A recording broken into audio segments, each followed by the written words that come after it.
Glória a Deus. Você que tem Bíblia, abra ela em Romanos capítulo 12.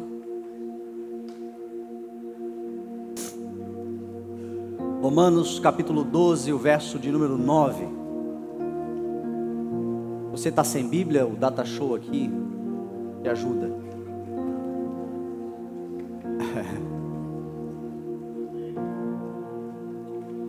Glória a Deus. O verso de número 9 diz assim a palavra do Senhor: o amor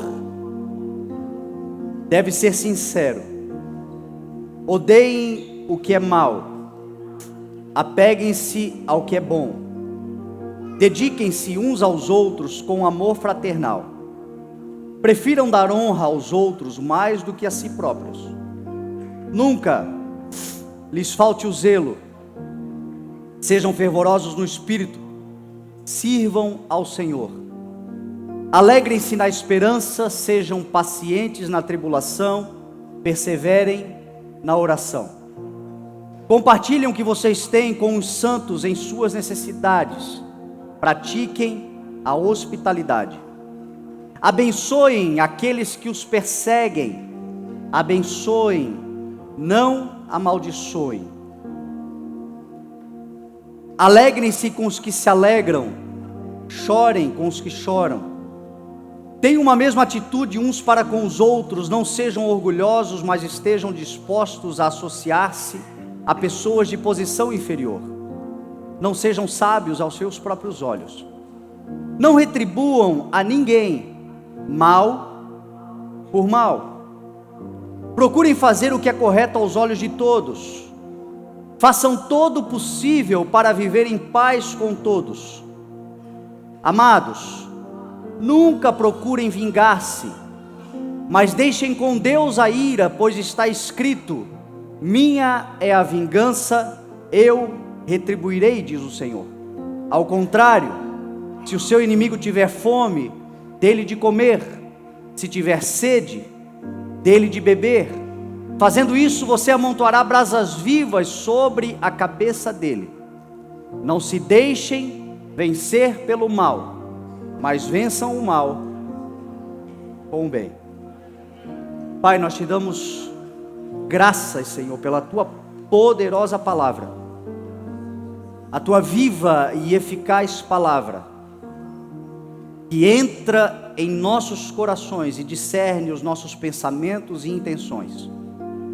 Entra, Senhor, e separa, ajusta, ajeita a tua medida de graça dentro de nós, por meio da tua palavra, bondosa, reta, eficaz, que nos disciplina em amor, que nos corrige em amor.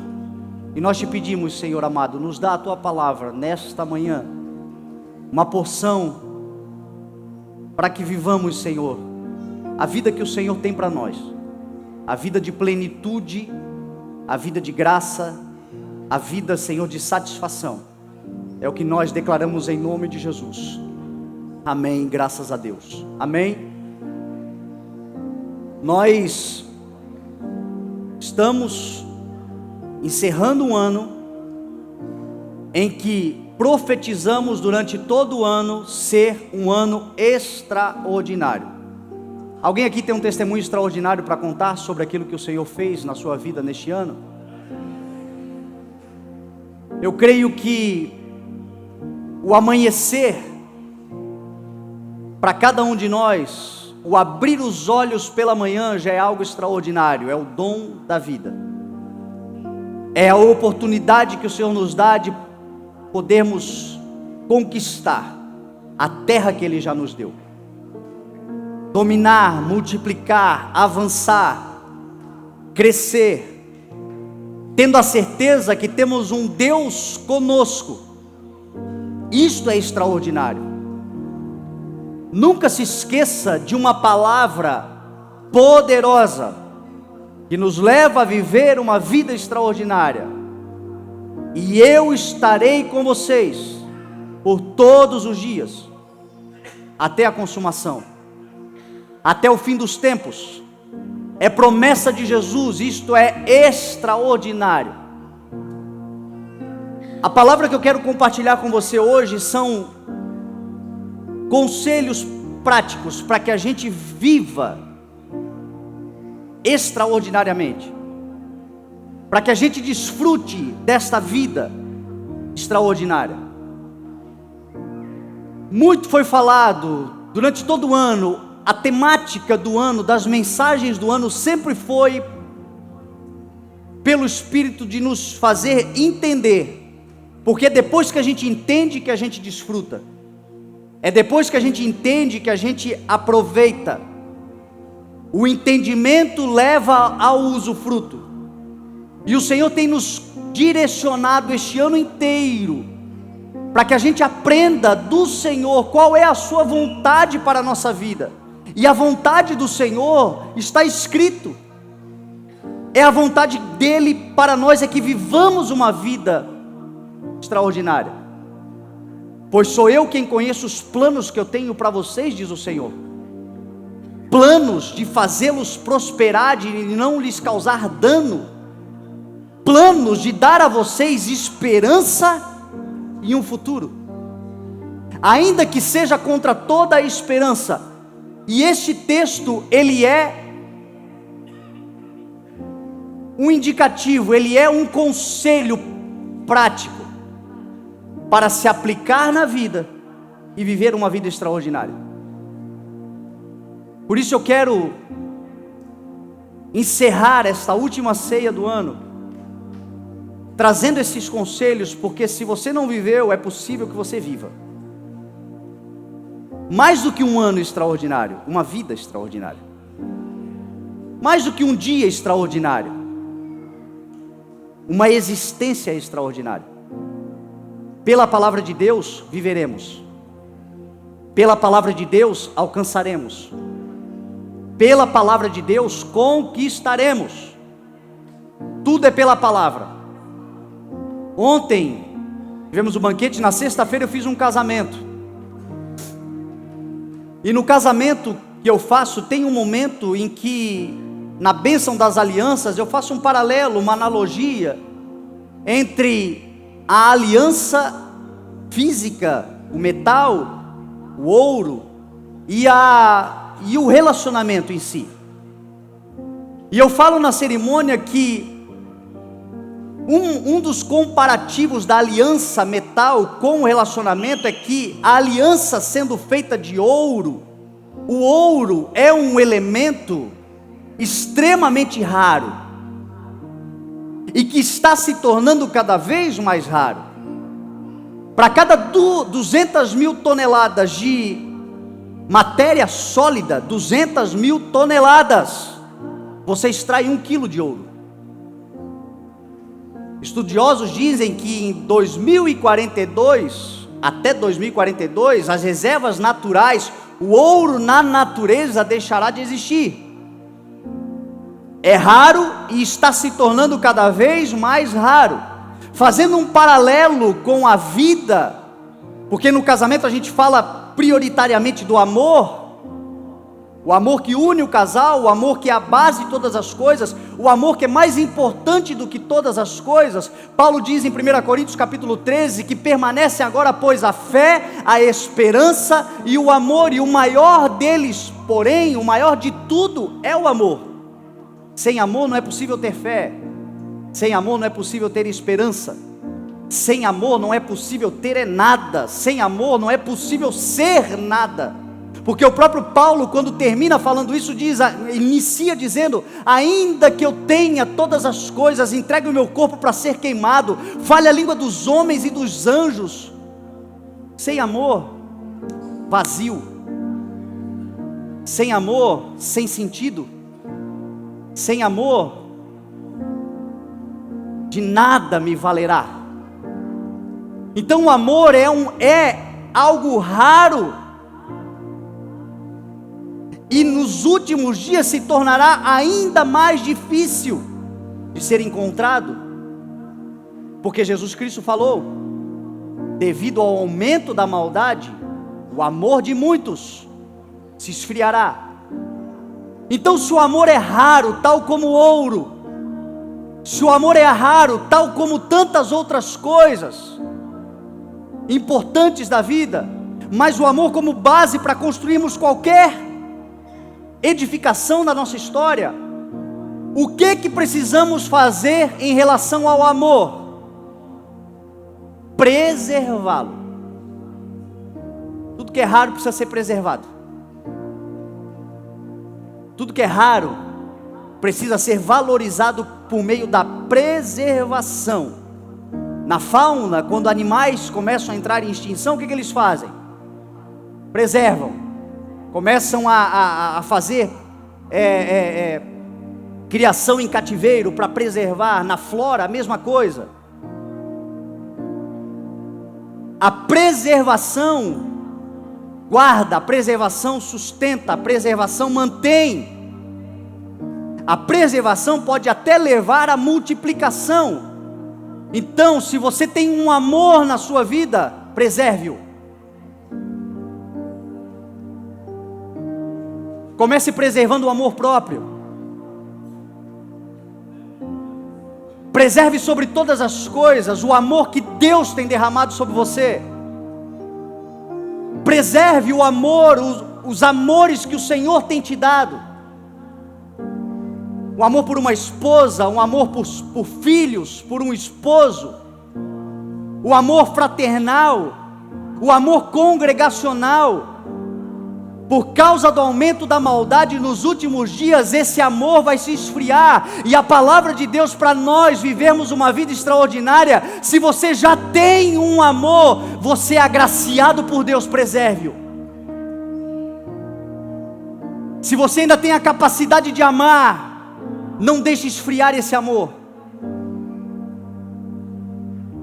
Preserve-o, mantenha. E esse texto nos ensina uma forma de preservação do amor. Qual é? A sinceridade. Se tem algo que preserva o amor, é a tal da sinceridade.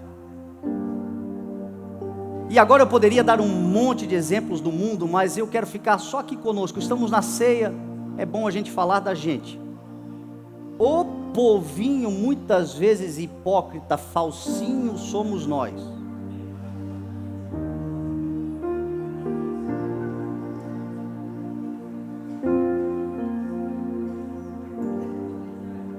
Encerados muitas vezes,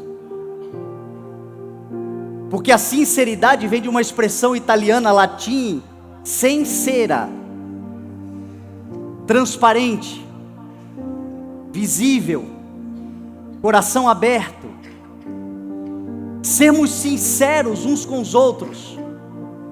É por falta de sinceridade que muitos amores que o Senhor tem nos dado estão se perdendo, estão esfriando, estão acabando. Hipocrisia muitas vezes. Não falamos aquilo que de fato pensamos. Meu irmão, ainda que você esteja sinceramente enganado, seja sincero. Seja sincera. Talvez o que está faltando para reacender a chama do teu casamento seja sinceridade. Talvez o que está faltando para reacender o vigor de uma vida ministerial, congregacional, feliz no corpo de Cristo, seja a sinceridade de falar. Talvez alguém te feriu, talvez eu te feri, e não percebi.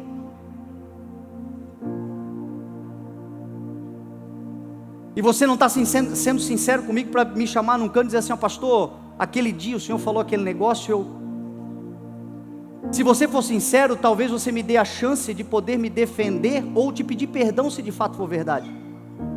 Mas se você estiver sinceramente enganado, eu posso te explicar as razões e tirar um monstro que você está criando na sua mente. Mas é por falta de sinceridade que nós vemos muitas pessoas chateadas, entristecidas, se afastando, porque percebem algo, sentem algo, veem algo, e o coração de alguma forma, a mente pensa, é natural, nós pensamos, mas por não ir, abrir o coração e falar o que está pensando, Muitas vezes, meu irmão, estamos completamente enganados e somos contaminados. Agora, quando tem sinceridade, tem chance de conserto, tem chance de restauração. Nós sermos sinceros e também aguentarmos a sinceridade, porque tem gente, meu irmão, que parece o Cazuza. De sinceridade ele gosta de mentiras, mentiras sinceras, isso lhe agrada. Tem pessoas que, se você fala aquilo que você está sentindo, ainda que você esteja enganado, mas é melhor ser sincero. Cara, eu não tô legal com você, aquilo que você fez, amor, as atitudes que você está tomando, filho, filha, pai, eu não estou gostando. Mas a sinceridade pode dar conserto. O amor deve ser sincero. Tem um texto de Provérbios que diz assim, ó: quem fere por amor mostra lealdade, mas o inimigo multiplica beijos. E às vezes dentro da igreja, a gente não precisa ir no mundo. O mundo é uma falsidade, mas aí às vezes dentro da igreja, Pai do Senhor, linda, irmã, amada, miga, falsa.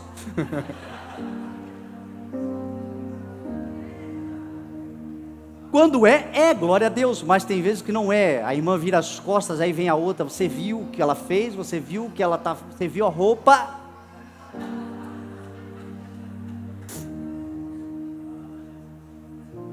Homem também sabe ser bem falso.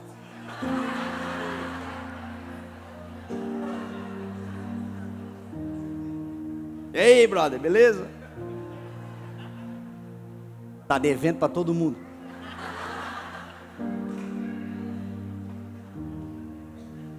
Gente, nós temos que ser diferente. A sinceridade pode romper o véu. Procure ser sensível, mas sincero. Discreto, mas sincero. Se é para se tratar pessoalmente, que se trate pessoalmente. Você sabe qual é o conselho bíblico para assuntos interpessoais?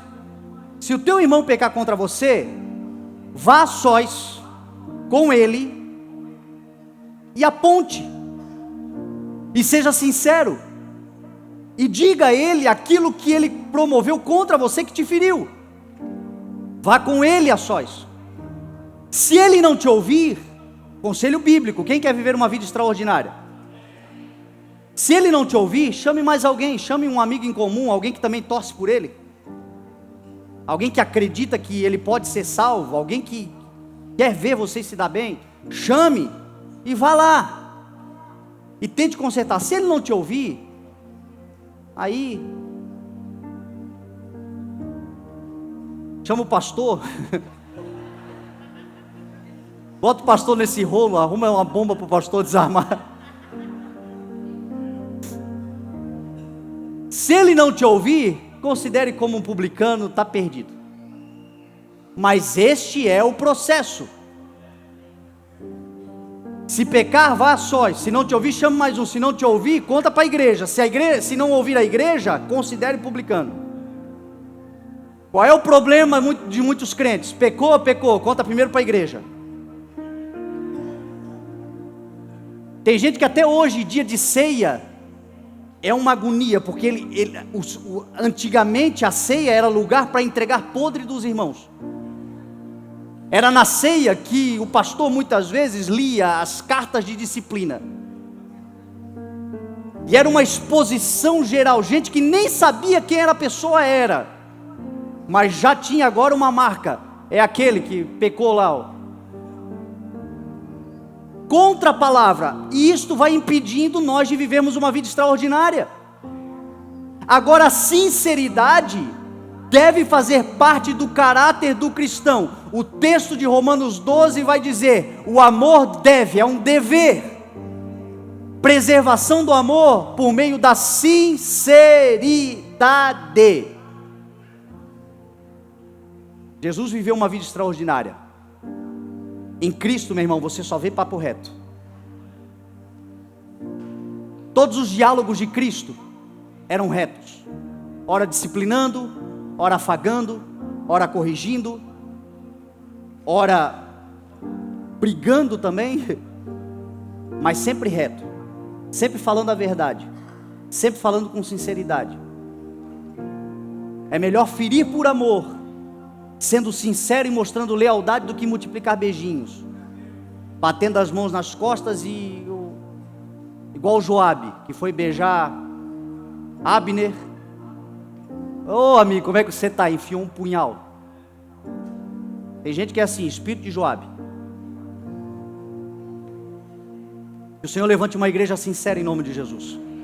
Seja sincero e você vai viver uma vida extraordinária. Olha o segundo conselho: odeiem o mal e apeguem-se ao que é bom. Parece um contrassenso, porque você ouvir falar Jesus dizendo odeiem. Jesus certa vez a uma das igrejas disse assim: eu vos aprovo, porque vocês odeiam a prática dos nicolaítas, como eu também as odeio.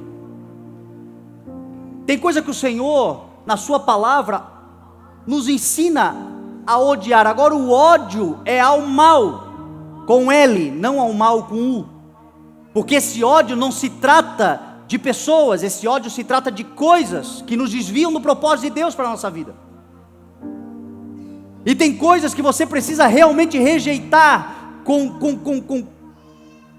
todo o teu coração. Não é um ódio de amargura, mas de rejeição, sobretudo o mal que está em você. Odeie o mal que está em você, porque tudo que você tolera, meu irmão, você não pode confrontar. Quer viver uma vida extraordinária, mas está tolerando maus hábitos, tolerância.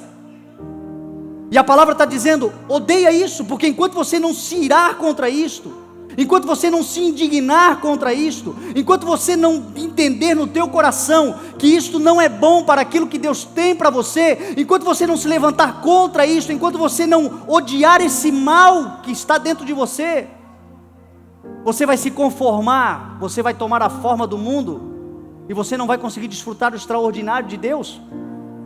Deixa eu te dar um exemplo. Eu roí por muito tempo as unhas. Quem aqui já roeu unha? Eu roí por muito tempo as unhas.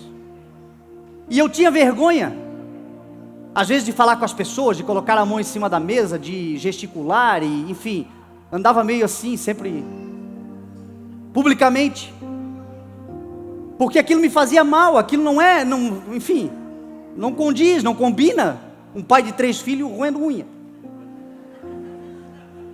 Só que a verdade, meu irmão, é que eu gostava do negócio. Eu tinha vergonha no meio do povo, mas lá em casa, às vezes vendo um filme, andando, dirigindo o carro, era uma terapia roer a unha.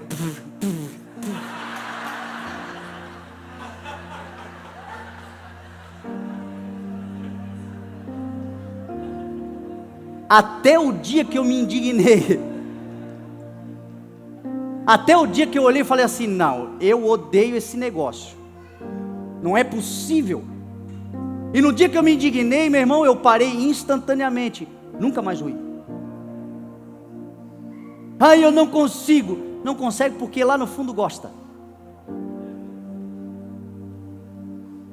Não consegue porque lá no fundo ainda sente um prazer pelo ato em si, pela prática em si. E o conselho bíblico é o seguinte: odeie esse negócio, se indigna contra isso. Não é contra pessoas, é contra coisas que te afastam, talvez até de pessoas, te afastam de coisas extraordinárias que o Senhor tem para você, mas é um mau hábito, é a prática má, o mal que está em nós. odeie e se apegue àquilo que é bom. Tem alguma coisa boa na sua vida? Se apega a isso. Apeguem-se ao que é bom. Apeguem-se àquilo que de fato é importante. Apeguem-se a coisas boas que o Senhor tem feito por você, em você. Paulo vai dizer que quando ele queria fazer o bem, o mal estava presente, e ele começa então a ter uma guerra particular interna, porque o bem que ele queria fazer ele não conseguia, mas o mal que ele não queria, esse ele fazia, e aí ele chega a se chamar de miserável homem. Quem poderia livrá-lo daquele corpo destinado à morte, dos maus hábitos, do mal que nele estava, que estava lhe levando à morte? E aí ele se lembra de um bem.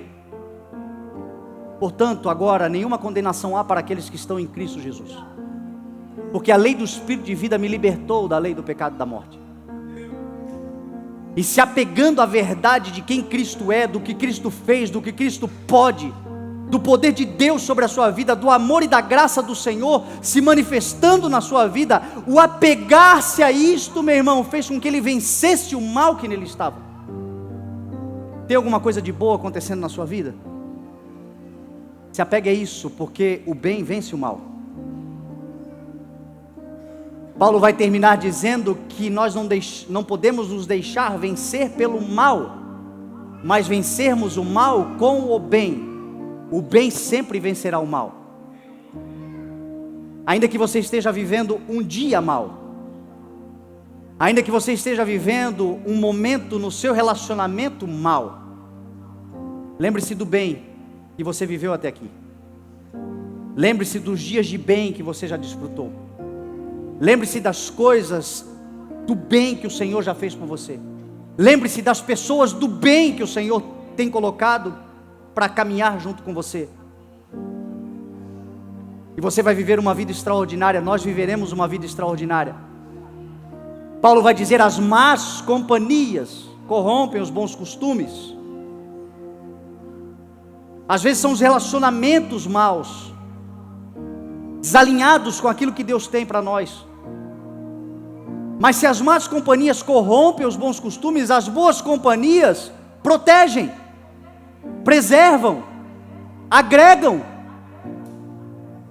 Tem gente boa orando por você, tem gente boa torcendo por você, tem gente boa intercedendo por você. É por isso que eu e você estamos aqui hoje, porque alguém do bem se levantou um dia intercedendo, clamando, orando por nós, e é por causa disso que hoje estamos colhendo frutos que não plantamos, por causa do bem que outros promoveram. Lembre-se do dia do bem sobre a sua vida, ainda que esteja vivendo um tempo mau, outro melhor virá para a glória do Senhor.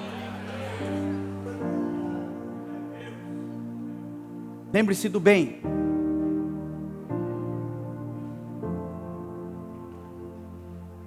Paulo continua o texto falando sobre, deixa eu abrir aqui para não me esquecer.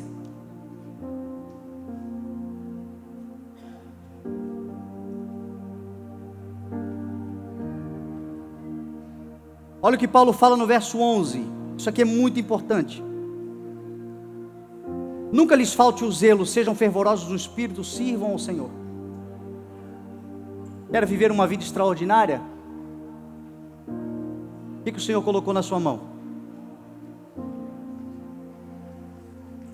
O que você já tem? Seja zeloso. Seja zelosa. Você sabe qual é um grande mal nosso? Nós estamos sempre esperando por algo que Deus vai fazer e desprezando o que o Deus já fez. Nós estamos na geração líquida e ansiosa que está sempre com um excesso de futuro no seu coração,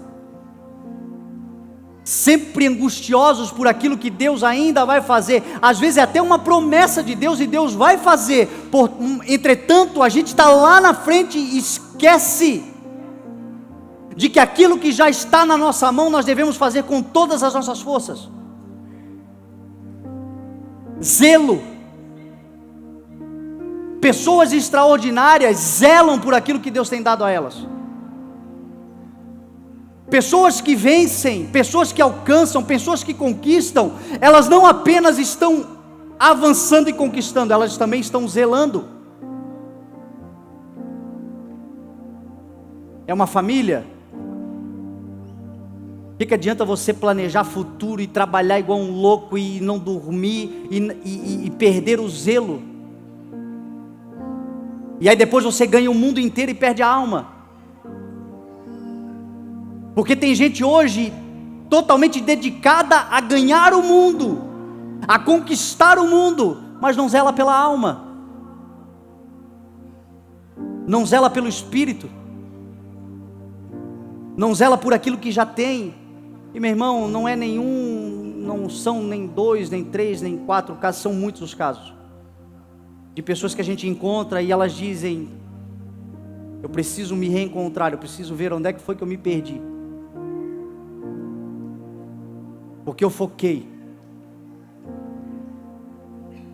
apenas naquilo que eu podia conquistar, aquilo que ainda viria, mas eu não zelei por aquilo que o Senhor já me deu, por aquilo que já estava na minha mão. Às vezes, como pais, nós geramos filhos e a gente está tão preocupado em garantir a eles um futuro, mas o que eles querem é um presente, e um presente de presença. Um presente de estado, tempo.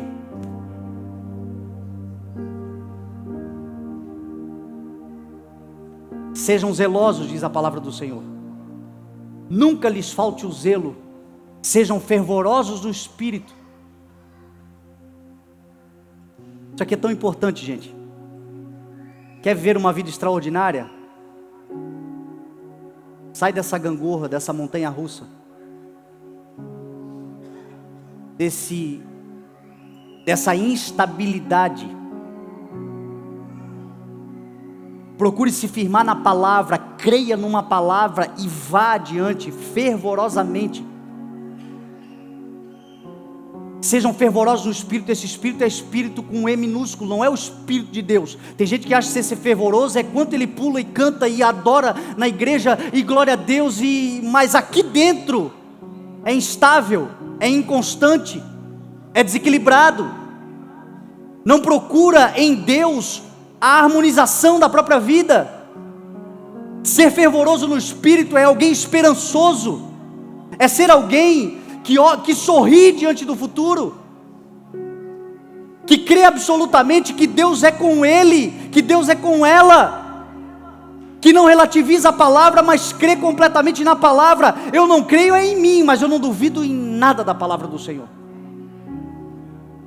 Eu tenho dúvidas quanto a mim, a minha fraqueza, mas eu sei que o poder de Deus se aperfeiçoa na minha fraqueza. E quando eu me levanto, eu não me levanto porque eu sou bom, eu me levanto porque aquele que é bom está comigo. E ser fervoroso no espírito é crer, meu irmão, é crer tal como Abraão creu. Quem aqui tem uma promessa de Deus? Seja fervoroso, proclame essa promessa, ore sobre essa promessa, confie nessa promessa, todos os dias ore, ainda que passe 6 meses, ainda que passe 1 ano, passe 2 anos, eu não sei quanto tempo levará, eu não sei o tempo de maturação, mas eu sei, meu irmão, que o fervor da tua oração fará com que tudo aquilo que o Senhor prometeu se cumpra sobre a sua vida. O fervoroso de espírito, a oração dele muda ambientes. Tiago vai dizer assim: Elias era homem como nós, mas ele orou fervorosamente, e o Senhor enviou a chuva.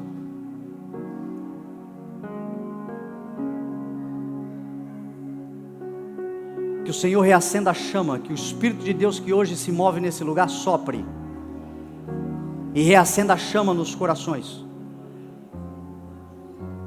Fervorosos no Espírito, servindo ao Senhor.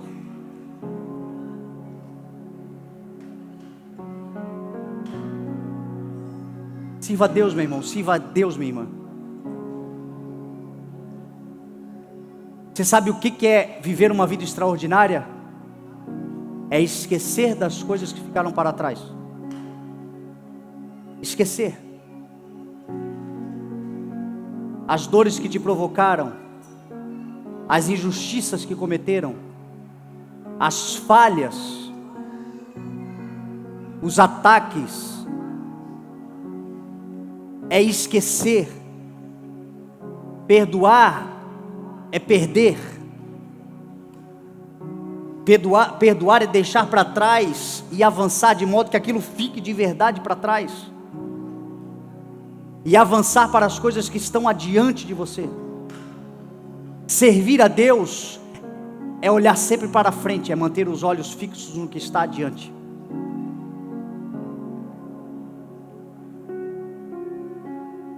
Pastor, eu fui enganado, eu fui enganada, fui traído, eu fui traída.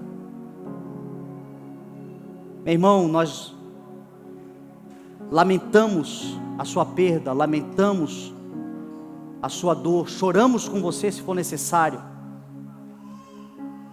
Mas em algum momento você vai precisar se levantar. Em algum momento você vai precisar sacudir a poeira. Em algum momento você vai precisar deixar para trás e avançar, porque quem serve a Deus caminha. Jesus é caminho, Jesus não é parada. Eu sou o caminho, porque na estrada da vida é para frente que se anda. Servir a Deus é olhar para frente. Não importa o quanto tiraram de você, meu irmão, eu sei o que eu estou te falando.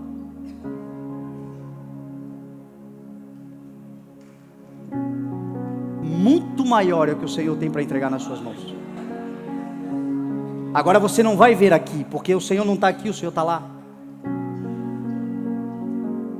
Você não vai ver distraído, distraída, porque servir a Deus é focar.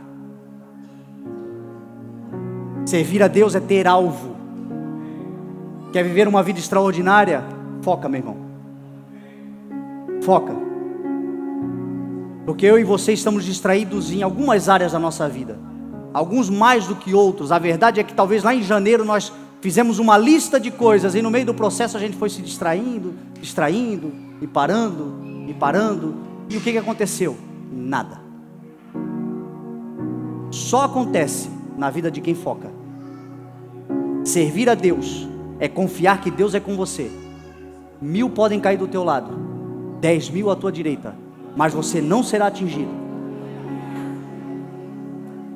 É descansar no abrigo do Todo-Poderoso, podendo dizer: o Senhor é o meu refúgio e fortaleza, o Deus em quem eu confio. É entregar o seu caminho ao Senhor, confiar nele e ter a certeza que o mais ele fará. Sirva ao Senhor. E os últimos conselhos para nós terminarmos: alegre-se na esperança, seja paciente na tribulação, persevere na oração. Quer viver uma vida extraordinária? Qual é a esperança? Tem esperança ainda aqui para o ano de 2019 para você? Tem esperança? Você pode dar um brado de vitória e se glorificar ao nome do Senhor com alegria?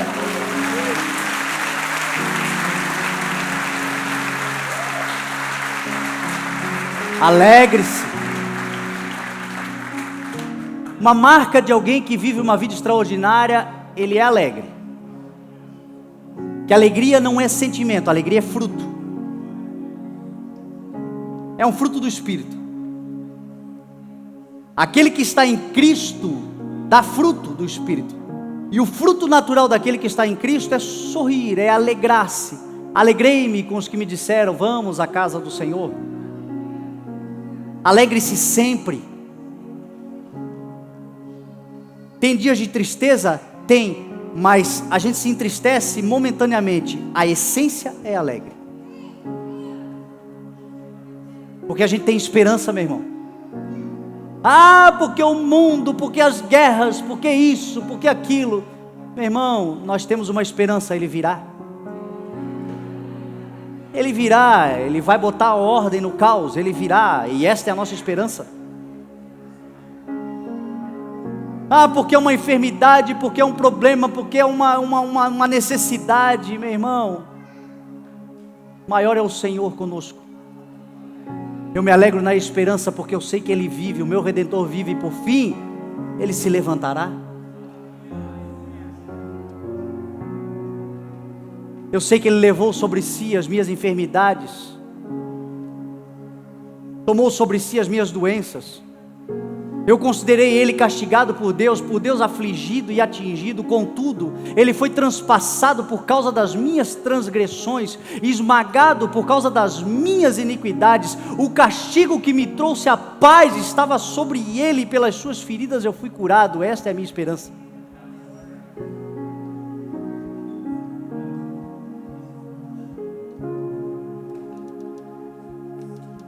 Seja paciente na tribulação. Como diz aqui o bom açoriano, peixeiro, para de renar.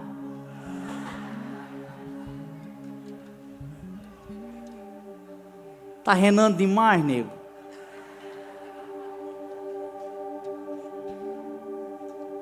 A paciência também é um fruto. Você está vendo como a gente depende de Deus para tudo? Sejam pacientes na tribulação. Tribulação é coisa da vida, só se atribula quem está vivo. O dia que você morrer, acabou a tribulação, meu. Descansará com o Senhor, enxugará dos teus olhos toda lágrima. Não haverá mais dor, nem choro, nem lamento. A antiga ordem passou para você, e eis que tudo se fez novo. Mas até lá, tribulação. Oh, glória a Deus pelas tribulações. Porque a tribulação produz perseverança. A perseverança um caráter aprovado. E o caráter aprovado, a maturidade.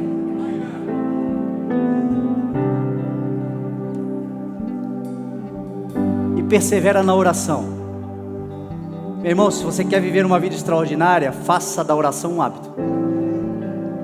Faça da oração um hábito, porque as grandes experiências que você terá com Deus não será na igreja, será no quarto,